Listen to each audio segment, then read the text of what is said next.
Hello, welcome to Gardener's World. I'm trying to pick some quinces and succeeding to a certain extent with these lovely, fragrant fruits. So you can't eat them raw, you have to cook them. And you can either stew them or you can roast them and they soften, and then the flavour retains that perfume quality without being overpowering. If you add 1 quince to 10 apples, it will improve any apple dish that you can come up with. They will take a lot more damp than either apples or pears, which is why they're here in the damp garden, and they're adapted to almost any soil. They don't grow too big, and they have fabulous blossom. So, I think almost the ideal small garden tree. On today's programme, we join Frances on her allotment as she assesses her fruit and veg growing year. Like all of us, I have had some successes and some not so great successes. But now it's time to take stock of my little plot. Carol celebrates the glorious colours of autumn at Hidcote Manor Garden in Gloucestershire. The showy blooms of summer may have disappeared, but this time of year has its own colour to offer. And I'll be back here at the pond getting it ready for winter.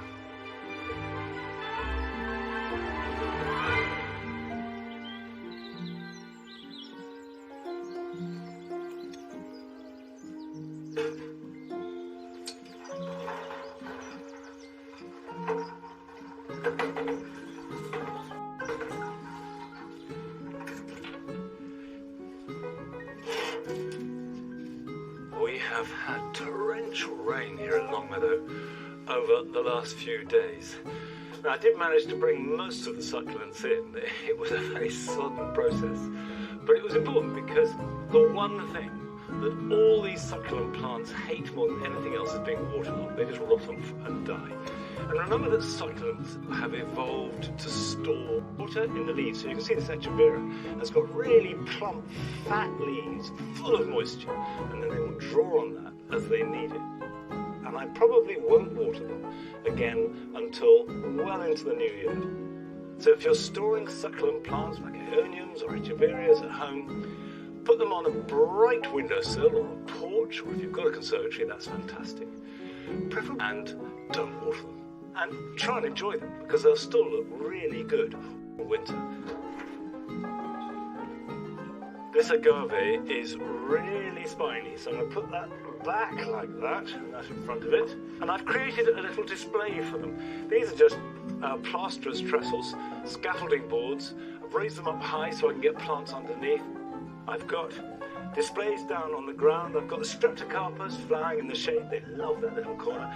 And I've even got some begonias. So what it means is this greenhouse in winter becomes a kind of conservatory. So on a grey November or December day, this is where you'll find me. Now, it's time. It really has been some year, hasn't it?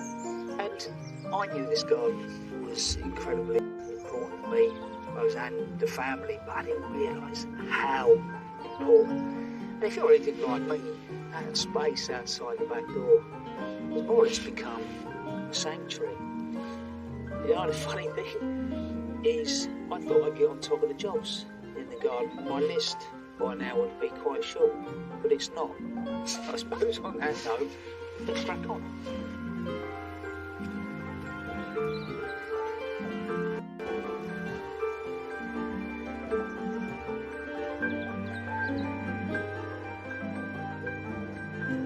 This year I've spent so much more time at home, and it's made me understand parts of the garden that were becoming frustrating, but I have spent so much time just out looking at this border at different times of the day and slowly working out what it is that is missing. I'll be honest, this is the third time that I'm visiting, digging stuff out and putting new stuff in, and I think the hedge is overpowering, and what I was worried about was how I bring that hedge down into the space. So the whole time you're trying to build these layers. So I've decided here I'm going to put in a tree. That then will connect to the orchard.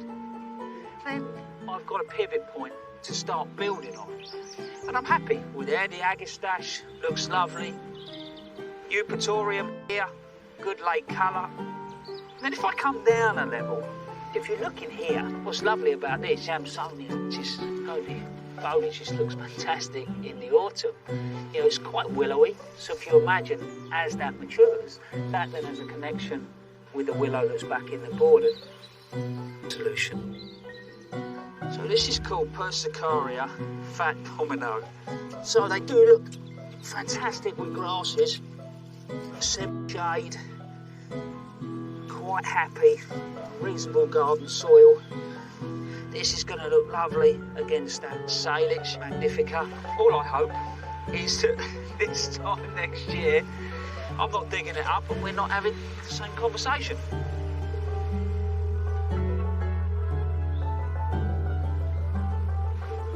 I've also had time to reflect on another area of the garden, which needs some work. So, you've got to use your imagination. I'm sat here at 5:30 in the morning, just having a moment and enjoying that view. I always knew it was a lovely place just to stop and be. But I want to put more here to enjoy, more detail, more things just to make you pause. Pots are wonderful at that because you can arrange them and they can follow you through the season. So I've arranged a couple up here, which are planted up. I just want to work a few more down there.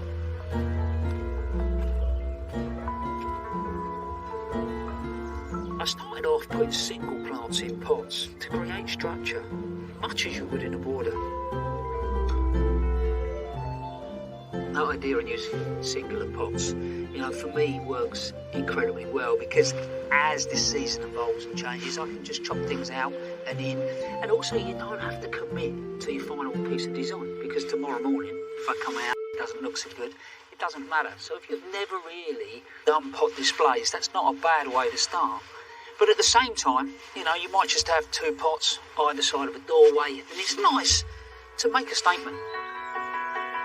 There's all sorts of plants that are good for winter interest. Here, I've used Mahonia, Viburnum, and this, Agni Kapal. It's delicious. Scented edible berries that last well into autumn. But it will need a bit of protection as it gets colder. And today, I want to add some mixed pot displays.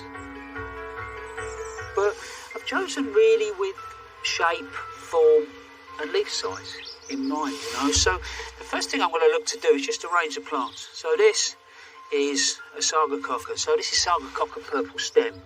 Beautiful flower. Not just looks lovely, but the scent is incredible. So that becomes the point to build off. And then I'm just going to look to put some texture in front of it. So here we've got Polysticum fern, which is a lovely evergreen fern. Deal with dry sort of shady conditions in the woodland. But this is another real hard-working plant. You probably see this in around car parks, you know. It's Pachysandra. So it's something that will deal with shade really well. But again, as the season goes on, it'll have a lovely white flower. And the detail is going to be provided by tiny little bits of cyclamen in here, and then the vinca. And then that will just come down the back here. I use all pea-free compost. So to give you an idea, you know, I've got 5 parts pea-free compost, 3 parts soil, and I use sterilised soil from bags, and then added to that I use horticultural sand. But I know that's quite nicely balanced and probably hold a decent amount of moisture in there. So what I've done there as well is the Polysticum, though it sits as a lovely feature in this pot, I've used it as an individual down here as well. So you get these lovely sort of little connections. So though I don't want these pots to be exactly the same, I don't mind repeating the odd things. So if you imagine now, you know, it's repeated going boom, boom, boom, you know, it just carries the eye. Work that. And then we've got the Hart's tongue fern. So that really sets us up. So we've got a white cyclamen and a little euonymus might come in handy. And the final little beauty is this hellebore. And this hellebore is called Double Ellen White. And wow, look, absolutely incredible. That'll just give me a tiny little highlight, and it will flower its part away. So just add a couple more of these in here, and actually, as that white's going in, straight away picking up on that hellebore on the other side. And these beautiful little cyclamen just sitting there. If you look, straight away that cyclamen looks really comfortable with the pittosporum. So it's not just what's going on in the pot, it's what's going on around it as well.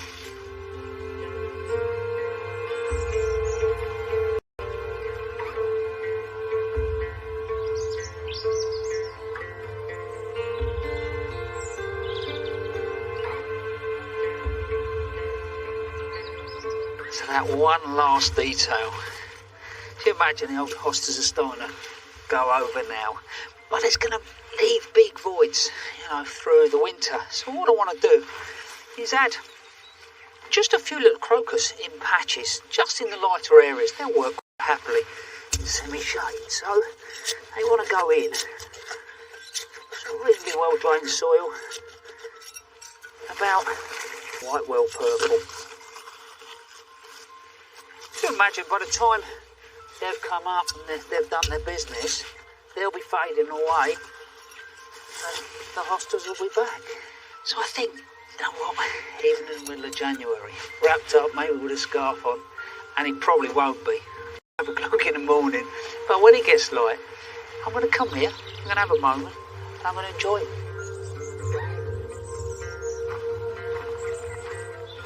Why not think about the next couple of weeks how much more you can get out of your garden over the winter months?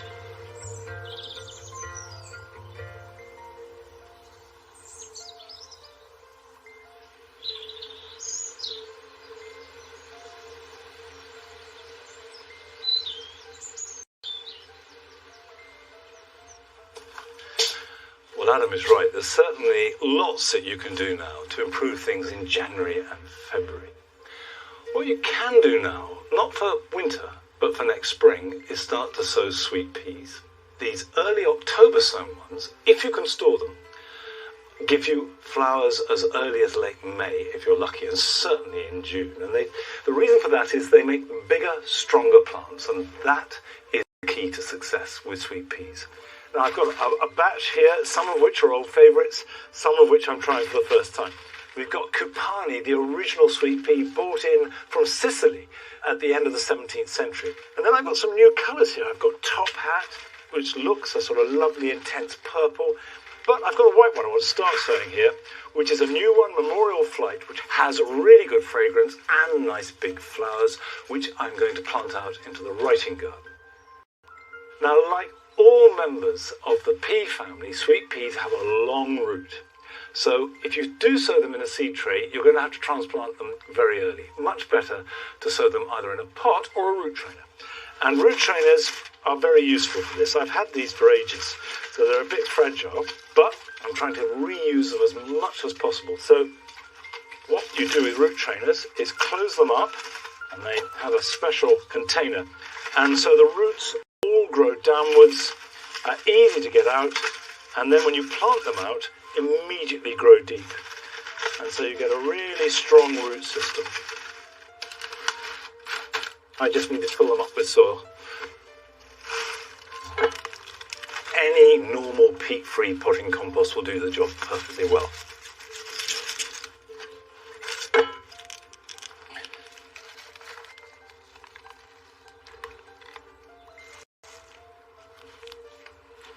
If we just put 2 root trainers, a little pot like that, either square or round, is perfect. And I put 2 or 3 seeds in each pot.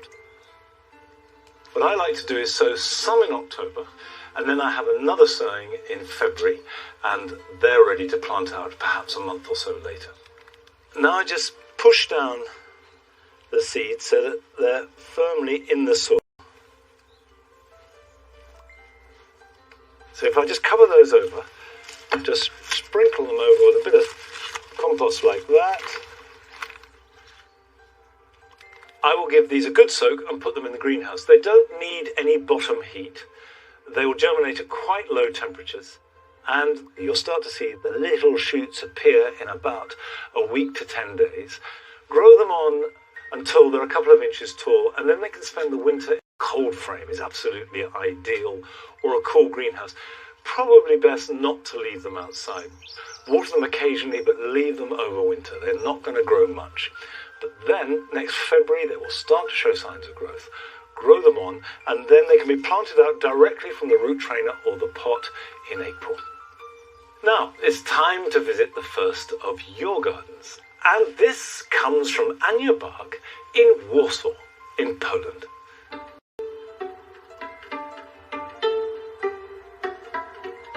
Hello, my name is Ania. I come from Poland. Welcome to a small garden on my balcony.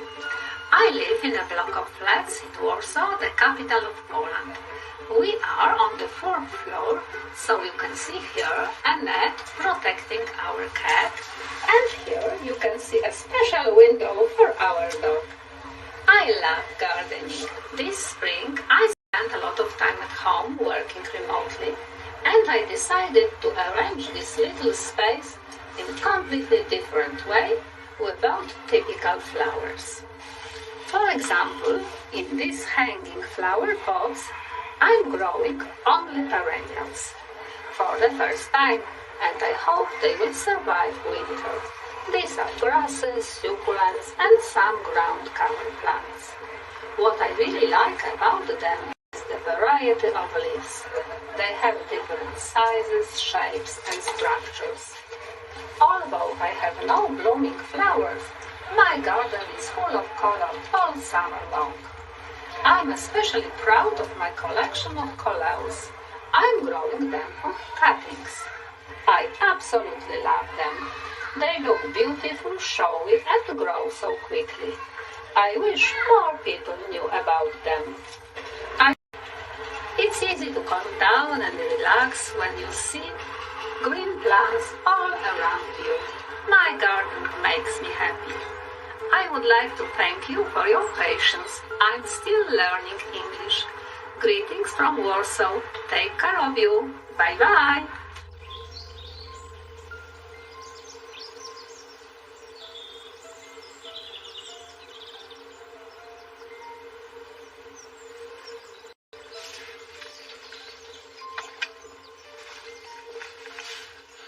Well, it's very good to hear from Anya from Warsaw, although I can't help but wonder how those coleus are going to fare in a Polish winter.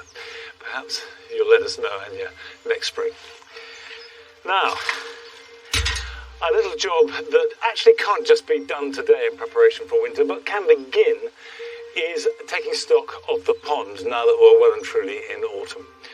And if you've got a wildlife pond, which essentially this is, there are lots of creatures that are going to spend the winter in the water, and particularly down in the mud at the bottom. So you need to do things fairly carefully. The first thing to do is get a net and just gently scoop through it, trying to disturb it as little as necessary, I think is the key. Scooping out dead leaves, dead vegetation. But the important thing is not just to flick it on the side, but gently put it to one side so that any creatures in amongst the mud and the leaves have time to crawl out. So I always just put them down here, that can go there, and then we'll have another scoop. Now over winter, algae is not such a problem because it needs sun to thrive. But if there are too many nutrients in the water, that is what they feed on come next spring. And the nutrients come from the decaying vegetation, which is why you want to take it out. So we'll just take that out of there.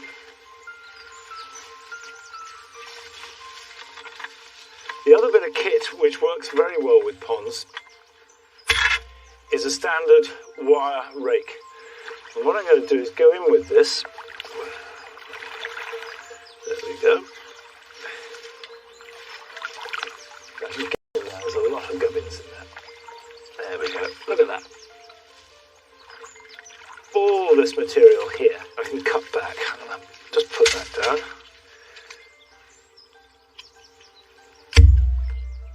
Put that on the side. Now, these flag irises tend to flop down in, so where they touch the water... Because they've got to come in and out of the greenhouse. The Pennisetum villosum, that's quite tender in this area. Other things like the phalaris, which is just going over here, would run in the garden. It would be an awful thug, to the point where some people might call it invasive even. But in a pot you can find it, so it's a good way of getting the effect of the sort of white toothpastey flower leaves without risking it overtaking its neighbours.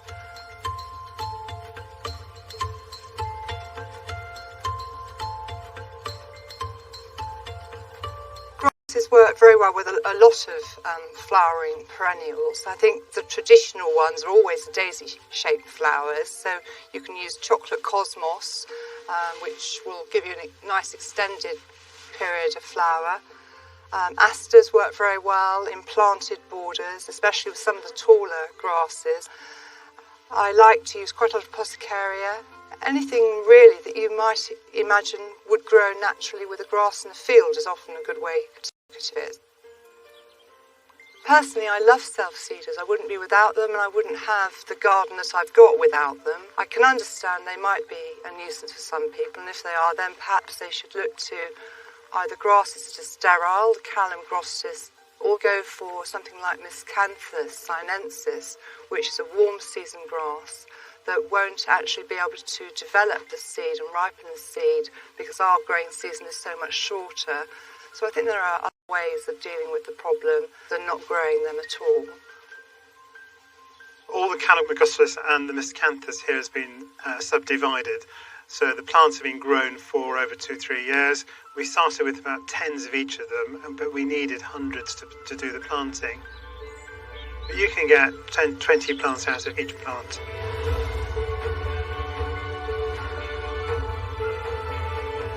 Grasses are a great value.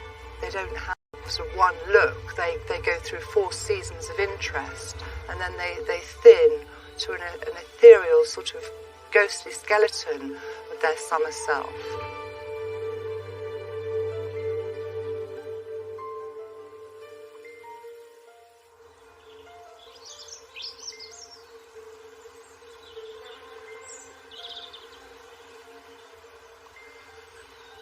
I really enjoyed Hitesh and Kate's garden, and I completely agree with them about the textures you get from grasses and that lovely sound that they make as the wind gently works through them. But also at this time of year, they have fabulous colour, particularly the Miscanthus, and there are lots of Carol revels in the dazzling autumnal colours at Hidcote Manor Garden in Gloucestershire. But first we're going to West Yorkshire, because Mike Hobson has sent us a film celebrating his passion for summer flowering heathers. Hello, and welcome to our garden here in Holfirth in West Yorkshire. I wanted to show you some of our summer flowering heathers, which we've got growing in the garden. You can see one growing here as an individual plant, or they can be planted en masse, as you can see here on this steep banking. There are several types of summer flowering heathers. This one is a cinerea, or a bell heather, and this one has been flowering for about 8 weeks. And there are the Cornish heathers. This is Erica vagans. These have got quite long flower spikes, and they are very popular with the bees, as you can see here. This one is Derbyshire. These have got large bells on them. And then we've got Kalunas. This one's called Peter Sparks, and this one's just coming into flower now. So between them, they provide a good long season of colour from early July right through into October. Very hardy and very easy to grow, even in really poor soil. Once established, they can cope with a wide range of conditions, dry or wet, exposed or partial shade. They come in a wide range of foliage colours, so even when they're not flowering, they provide some colour in the garden. They're evergreen, and they create good ground cover, suppressing weeds very effectively without being too invasive. As far as looking after heathers in general, they're very easy to look after. They need an ericaceous soil, and then once a year they need a clip, either with shears or a hedge trimmer. And this is very important, otherwise they will get straggly. I usually cut my heathers back in spring around the end of April. So if you're looking for some late summer colour, try some summer flowering heathers. Bye from West Yorkshire.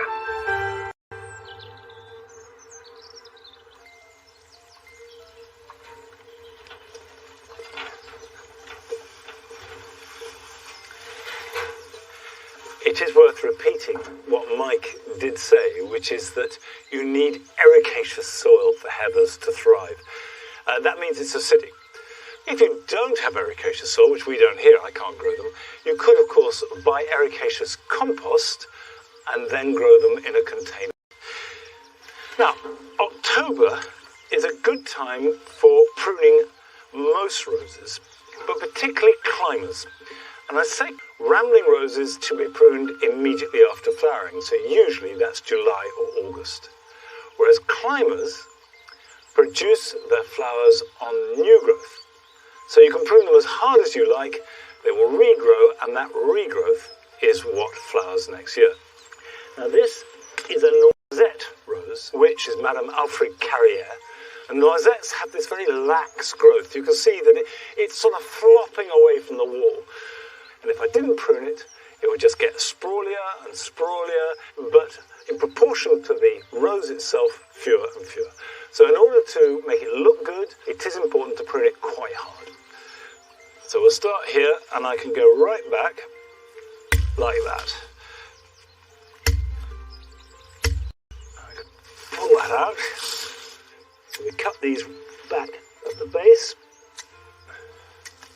So what you're left with are these stubs, which are all you need, as long as there is a bud there, to provide next year's flowering shoots. Just take them back like that.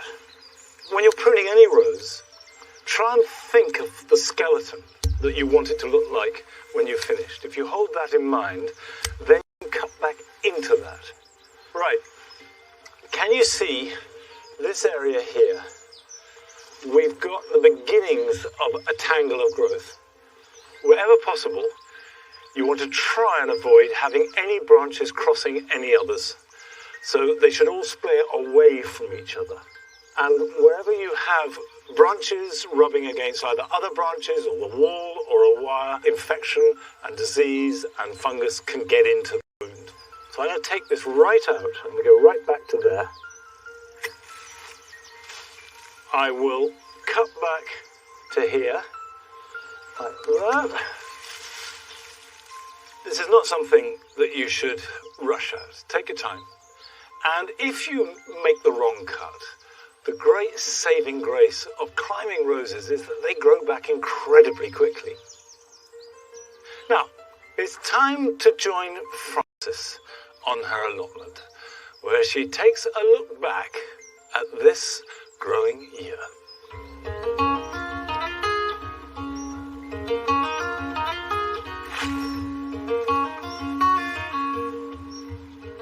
My year on the allotment has been a welcome escape, a place to exercise my body and heal my mind.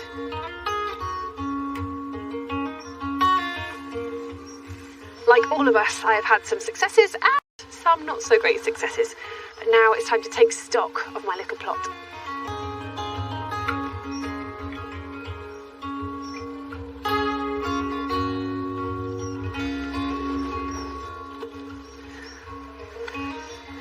This has been one of my very surprising successes.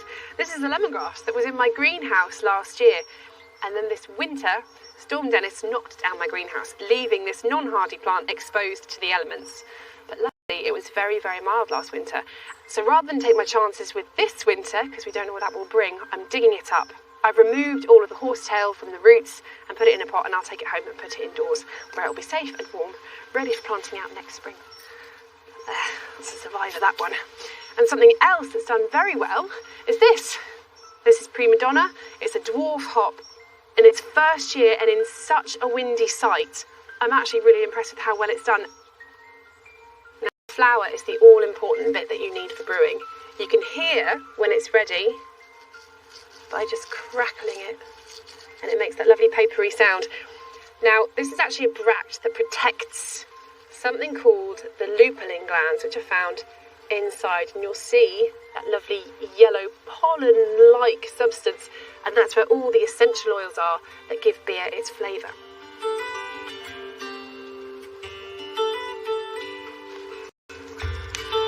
I'm harvesting these hops for a local brewing cooperative.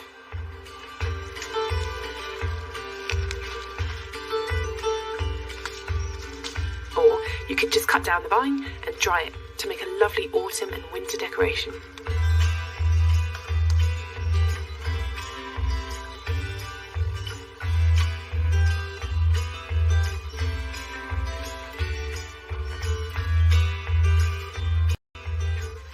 My first sowing of sweet corn this year was not at all successful, but you can see that the second one has been. I've had a really good crop.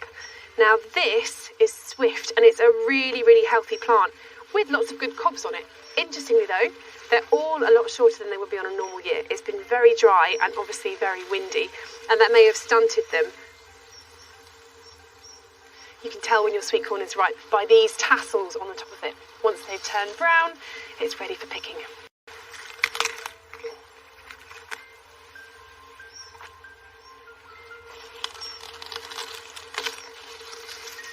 I absolutely love sweet corn. It's something that I will grow every year, and it's great trying out all the different varieties.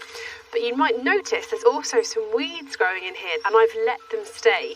This is fat hen. It's a close relative of quinoa, so you can take those seeds and you can eat them either raw or cook them like a grain, and you can also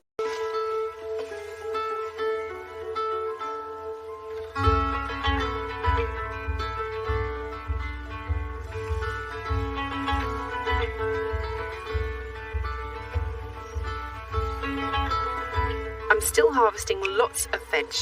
The beetroot and kale have been really productive, along with my favourite, courgette.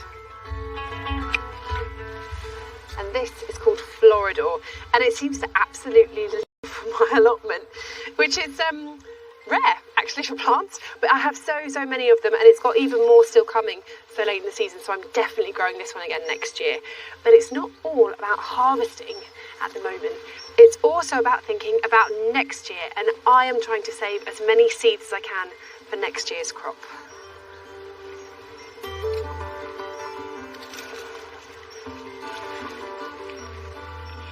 I've eaten so many of these red beans this year, so they're definitely worth saving. Also a rather delicious tomato called Gardener's Delight. Saving your beans really couldn't be easier. All you need to do is let them go dry on the vines like this, brown and crackly, and then you open them up and you'll have lovely seeds inside. There we go. Oh, look at the colours. They're so beautiful. Now just keep this somewhere cool and dry for the winter, and then sow them in the spring. And the reason I'm doing this with my beans is partly because I want to save some money next year, but also because a lot of these are varieties I don't know. They were given to me by friends, and they're absolutely delicious. So I definitely want to grow them again, but I wouldn't even be able to buy them if I wanted to, because I wouldn't know what to look for.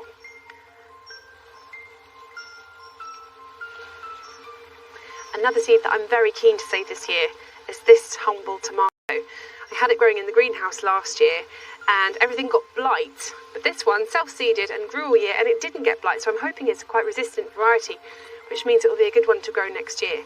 But the method for taking these seeds is a little bit more complicated. All I need to do is just chop it in half, just using a sieve. All I need to do is scoop out the seeds that are here, surrounded by the jelly. And now, using a wooden spoon, I'll gently mash that into the sieve in the hope of removing as much of that jelly as possible, because it actually inhibits the germination of the seed, so it really needs to be gone. And when you're picking your tomatoes to do this, make sure you pick a perfectly ripe one, and the seeds will have fully formed inside.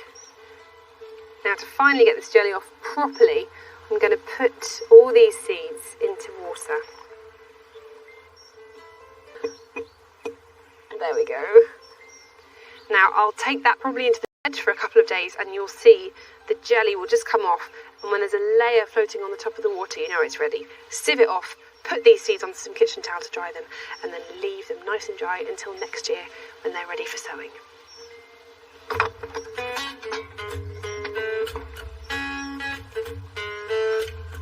seeing the plot grow through the year, the beautiful cut flowers and lots of fresh vegetables has been incredible and has saved me a lot of money.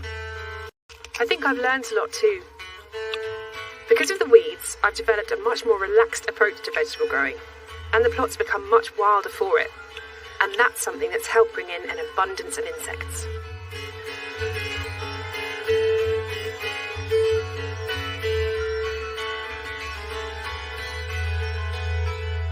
Flowers this year really have been glorious, and in fact just having the space has been amazing as an escape from the world, especially during the lockdown. But I have to say, there's nothing better after a hard day's graft than sitting here on the bench that Adam made me, enjoying a drink and watching the sun go down. And then it really does feel like my own little piece of heaven.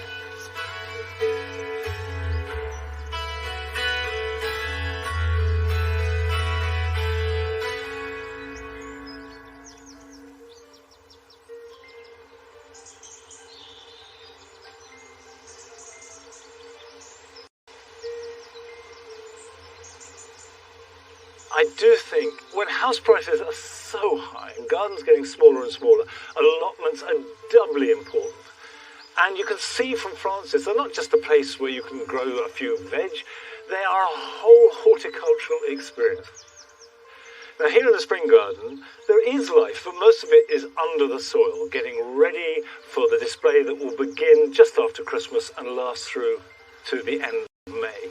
But right now there is one distinct star, which is this, which is Rhododendron luteum. It's actually an azalea, despite the rhododendron name. And it has fabulous yellow flowers in spring with really good fragrance. And now it's got superb autumn colours. Now this feels like a good moment to rejoin Carol as she paid a visit to Hinccup Manor Garden in Gloucestershire to celebrate its glorious display of autumnal colour.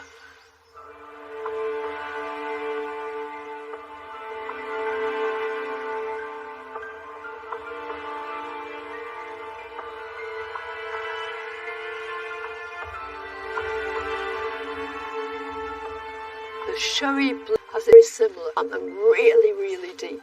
And they'll reward you with those beautiful flowers year after year.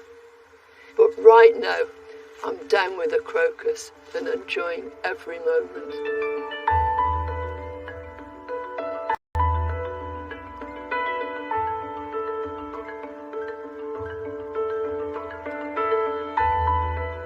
There are plants here in the iconic red borders at Hinccup that are in their autumn glory too. Things like this berberis. It's been dark and mysterious all through the summer, but now its leaves are changing to reds, ambers, glowing colours, and each little branch has tiny red berries dropping from it, almost like beads. There's the lovely Cotinus that's got these big, gorgeous, dark leaves which are getting redder by the day. It's been pruned so that it makes these big leaves and strong shoots. But alongside it are plants that have been going strong since the summer, but they've joined in the autumn garden party. This deep red rose, Frenchia, has been flowering since June, and it will go on flowering right the way through to the frost. It's covered in buds. And this is an idea that anybody can try in their own garden. You don't need these huge, huge borders to put summer flowering stuff which continues to flower into the autumn alongside things which are renowned for being at their best in this season.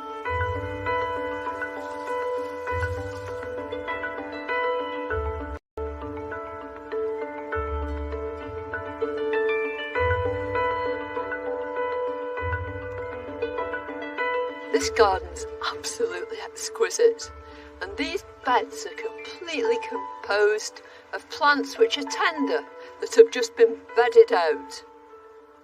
Running right the way through everything is this lovely, deep, rusty orange Bidens, and it contrasts so beautifully with the big purple leaves of that Eupatorium. And it's not just the colour and the form, you've got all these differences in texture. Some of it's soft and fluffy, and other things like the Focrea with big, sharp, pointy leaves. I think it's delightful, and it's something that anybody could achieve, and you don't even need big borders like this. You could do the whole thing in a pot. Add a little miscanthus, this one's morning light, and you'll still achieve the same effect. I think it's brilliant.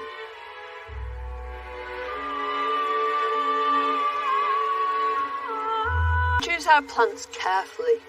Autumn can become the very zenith of the year. We can fill our gardens with plants with brilliant hues and textures that shine out as everything else starts to mellow and fade.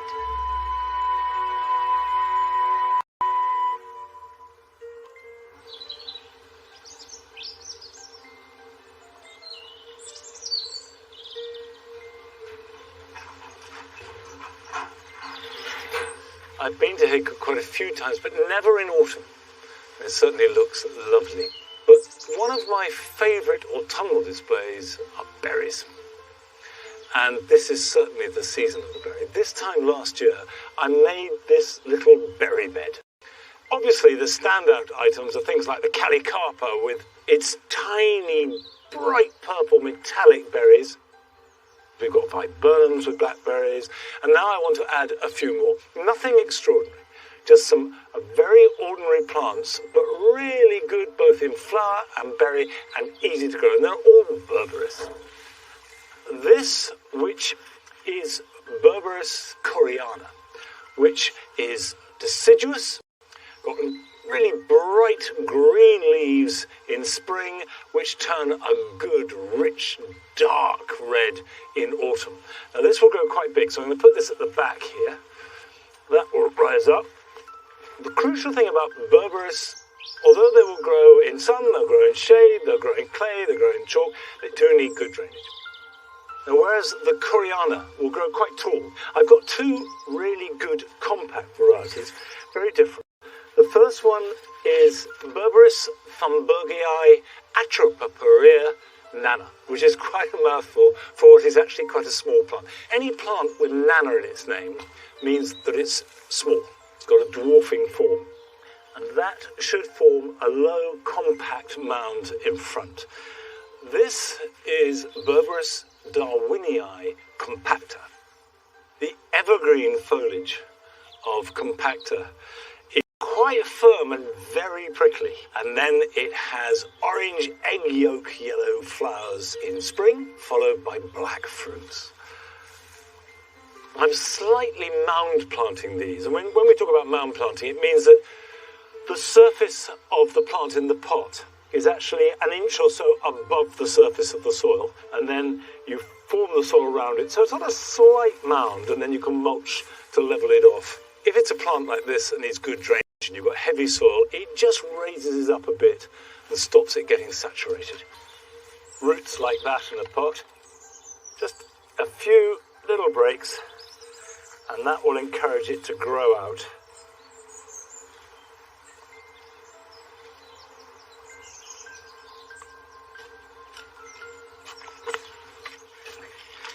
Now it's time to pay the last visit this week to one of your gardeners. And Aaron Greco has sent us a film from his home in Nottingham showing a creative horticultural use for old tyres. Hey, what's up Gardeners'World? My name is Aaron and I'm from Nottingham, and I'm about to show you my 2 homemade raised tyre planters. When I was building the tyre, I made sure that I lined the inside, making sure all the soil was kept inside, and underneath I made plenty of drainage holes for the rain to escape. And I used these metal poles which used to be from an old gazebo. So as you can see in the centre, I've used a lavender plant that attracts all the pollinators to this planter, and either side of it I've got 2 yellow flowers, and at the back a random tomato plant. And in the shady area I've got a baby strawberry plant which I rescued from the mother plant. Moving on to my second planter, this one's probably my favourite one out of the 2. I just love how all the different plants are working together. It's a bit overcrowded, you could say, but I think it looks good like this. So at the front, I decided to plant a strawberry plant. As you can see, there's some strawberries already growing. It's probably my favourite plant. Berries and cream, it smells amazing and it attracts all the bees to this planter. And unlike the other planter, this one's actually got a hanging, swinging plant pot, and I decided to plant a pepper plant in it. And over here, my first ever pepper is growing, and this actually gets watered by the rainwater leaking through the bottom of the tyre. So yeah, these are my raised tyre planters. I hope I've inspired you guys to maybe make your own.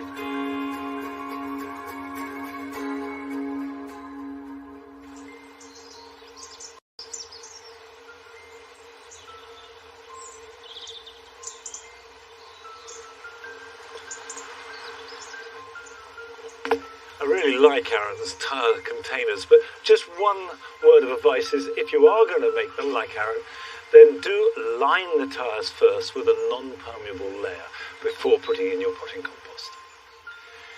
Now is a really good time to take evergreen cuttings from plants like willow trees. And these are just a couple of bags of yew cuttings. You can see there's 1, 2, 3, 4 plants in there. And when you take evergreen cuttings, you can either take semi-ripe cuttings, which means that they are bendy, but they have hardened off a little bit. Or you can take hardwood cuttings, and I've done that as late as December and January, and that is from older, harder wood. And this applies to other evergreen plants too. But I'm going to take some semi-ripe cuttings now, and the thing to remember is if you choose a leader like this, you'll have more upright growth. If you want a bushier plant as a result, take a side shoot. So if I just cut here like that, and then I'm going to cut back here, there, and I've got another one there. That's good. Okay. Strip off these lower leaves there, like that, and then I will cut that back so it is about that long there, just below a node. Okay. As with all cuttings, you need a nice free-draining compost. So I've got my standard cutting mix, which is our normal homemade compost with lots of grit added. So we'll put that in there. And then it's very simple. Just pop it down in, so it's completely buried in the corner of the pot. And I can take 4 cuttings in that pot. Take off the lower leaves like that. Strip that off. By keeping these side shoots on the cutting, I'm going for a really bushy plant from the outset. Pop that in the corner. I will water this, put it somewhere sheltered. It doesn't actually have to be in a greenhouse. You can leave this outside. You don't want it to get waterlogged. And then they should root sometime next year. So this time next year, you may well be able to take them out and pot them on, but sometimes I leave them until the following spring. And they'll be ready to plant out in about 3 years' time. Okay, that's one job for this weekend. Here are some more.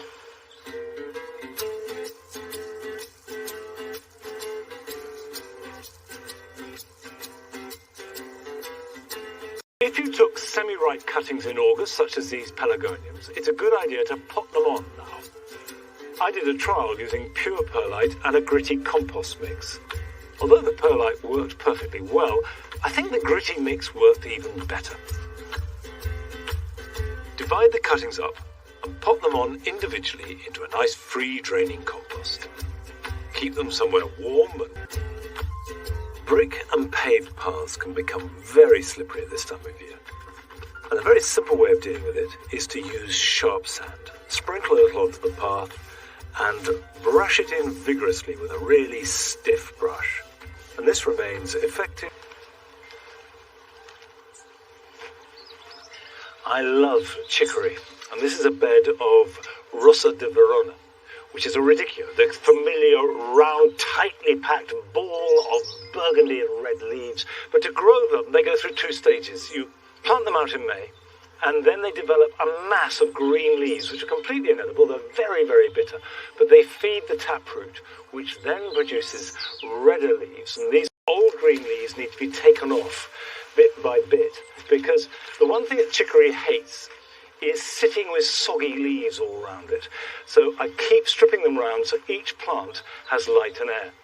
But when it comes to autumnal colour in the vegetable garden, nothing is better than ruby chard.